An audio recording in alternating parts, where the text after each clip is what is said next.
I'm 32 and terrified of my 9-year-old. I, 32 female, have 2 children, 6 female and 9 female. I had my girls younger than I thought, and neither dad has stuck around, so I don't think it's a shock that times have been tough. My 9-year-old Sarah has had to grow up faster than she should and often helps with cooking, cleaning, and watching her younger sister, Tessa. I know I ask a lot of Sarah, so I tried to make excuses when she started to act out. It all began when our family pets started to disappear one by one. We had 3 goldfish we won at a local fair and a puppy. Tessa loved them all. Well, one day I noticed one of the fish was missing. Not floating or hiding, just missing. Then I heard the screaming coming from Sarah's room. Apparently the goldfish was in her shoe, and I was furious with Tessa. I know she's only 6, but she's old enough to know better. On top of that, Tessa kept saying she didn't do it, which made it worse. But now that every pet is either missing or worse, I think I might have been wrong. I found one fish on a plate in the yard, and it reeked of bleach. I asked the girls, and no one wanted to admit it, so I punched them both. A few days later, I was doing laundry and Sarah's clothes had mini bleach spots all over them. I know I should have asked her about it, but I had this pit in my stomach, so I didn't. I decided to just put a camera on the last fish in the tank, and I couldn't believe what I saw. Sarah scoops the fish out with the net and just watched it struggle. Then she would drop the net back in just enough and repeat the process. What the actual... I didn't even know how to go about dealing with any of it, and then it got worse. Tessa called me while I was working, sobbing because she couldn't find our dog Jasper. I immediately thought the worst, so I rushed home. When I got inside, Tessa was still crying uncontrollably, and Sarah was just laughing. I felt like I was going to be sick with everything that I knew, but I didn't want to believe it. A fish is one thing, but a puppy? I couldn't and I wouldn't believe it. So Tessa and I looked everywhere, and we couldn't find anything. What was Sarah doing?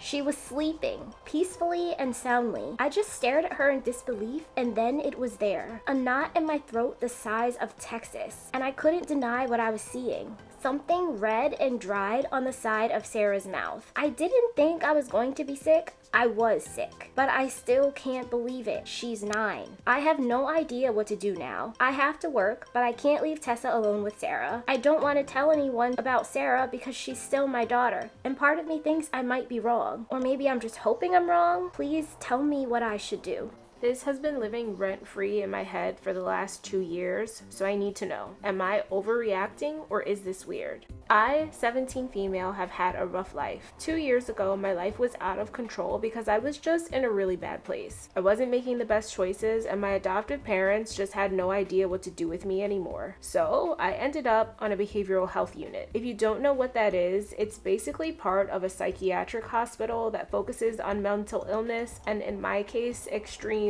we'll say, sadness. The behavioral health unit is full of people who are dealing with their own problems, and sometimes tensions can get a little bit high. One day I get into this huge altercation with another patient, and that means I get restrained. Restrained is just fancy for tied down to avoid any other mishaps. Another part of this process is receiving some concoction to help you calm down and eventually sleep. Let's just say whatever they gave me did way more than that, if you get what I'm saying. Anyway, I'm in a room with another girl who was also restrained and singing/humming. I was annoyed because she was interfering with my kite-like experience until it was time for lights out. Our room was so dark, I couldn't see a thing, and even though I was a teenager, this dark scared the crap out of me. I decided my only option was to just go to sleep and never end up in a situation like this again. The other girl was still humming when I began to drift, but I was startled because I heard the door opening. I assumed it was a staff member checking in, but this is when everything started making me question my sanity. The girl's humming started to sound more like whimpering and then crying. I started to hear other sounds like ripping and tearing and chewing. I tried to call out for help. I wanted to call out for help, but I was so afraid I was like frozen. I could hear something breathing really hard, and the girl was still like whimpering when I started to smell a really strong metallic-y scent. At that point, I could feel the tears coming down, and I just tried to focus on falling asleep. I guess eventually I did fall asleep because I started to wake up, and I was so relieved when I could see the light through my eyelids. I was still really afraid, but I thought maybe whatever they gave me to sleep or relax made my night nightmares a little too vivid. One tiny problem, when I started looking around, I realized I was in a completely different room. My bed was on wheels, so it would be super easy for them to move me. On top of that, the girl who was in the room wasn't there anymore. I knew I had to look for her as soon as I got out of my restraints, and that's exactly what I did. First, I went to the original room where we were, and the smell of bleach was so strong it burned my nose. And you guessed it,